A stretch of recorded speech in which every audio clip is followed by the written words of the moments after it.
مگر لوگ بیچارے سیدھے سادے ہوتے ہیں. بعض مرتبہ انہیں کچھ سمجھ میں نہیں آتی. ایک پٹھان ملا, پٹھان ابھی ہم سفر میں تھے نا, ایک پٹھان جو ہے وہ بیچارہ طواف کر رہا تھا. ظہر کے وقت میں آ کر اس نے پوچھا بھئی یہ طواف ختم کب ہوگا؟ ارے پٹھان صاحب کب سے شروع کیا؟ بولے فجر سے شروع کیا ہے, طواف ختم ہی نہیں ہوتا. اور بیچارہ صبح سے چلتے چلتے تھک گیا ظہر میں کہ طواف ختم کب ہوگا؟ ارے 7 چکر پر طواف ختم ہو جاتا ہے. ارے بھائی مجھے تو پتہ نہیں, میں تو صبح سے لگا ہوا ہوں کہ طواف ختم ہوگا, کوئی رہے گا نہیں, اس کا مطلب ہے کہ طواف ختم ہو گیا.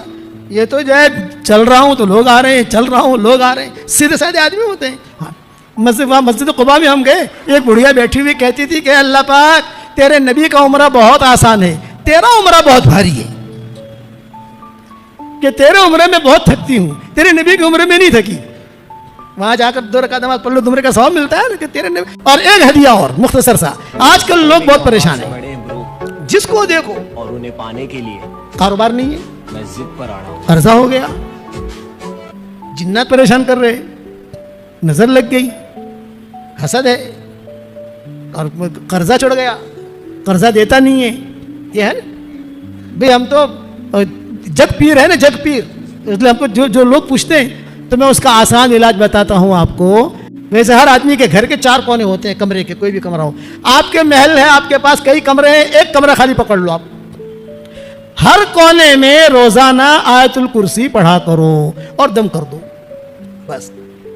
آپ کے 5 بیڈ روم ہیں تو 5 بیڈ روم میں پڑھنا ضروری نہیں ہے, 5 بیڈ روم میں 3 ہال ہے, سب جگہ پڑھنا ضروری نہیں ہے. آپ ایک بیڈ روم کو پڑھ لو, ایک بیڈ روم میں, دوسرے دن دوسرے بیڈ روم پکڑ لو, تیسرے دن تیسرا پکڑ لو, ایسا. اور اگر سب کو نہیں کرنا ہے, ایک ہی میں پڑھتے رہنا ہے, ایک ہی میں پڑھو.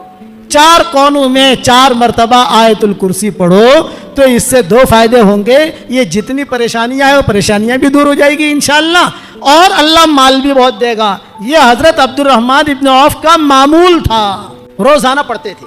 عبد الرحمن ابن عوف کہتے تھے کہ دیکھو یہ میرا معمول ہے, میں کرتا ہوں. اللہ نے مجھے 4 بیویاں دی, اتنا مال دیا, جب ان کا انتقال ہوا تو اتنا سونا نکلا ان کے گھر میں سے, جب اس کو کاٹنے لگے تو جو کدالی ہوتی ہے کدالی بھی ٹوٹ گئی, اتنا سونا تھا. اور صحت مند تھے عبد الرحمن ابن عوف, صحت مند. حضور صلی اللہ علیہ وسلم نے انہیں صادق الایمان کہا تھا.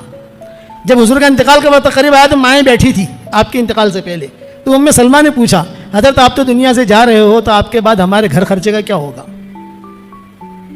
یہ سوال کیا تھا ام سلمہ نے کہ آپ تو جا رہے ہو تو ہمارا گھر خرچہ, کھانا پینا.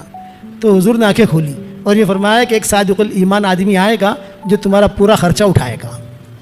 نام نہیں لیا تھا, اتنا جملہ کہا تھا کہ ایک صادق الایمان آئے گا وہ تمہارا خرچہ اٹھائے گا.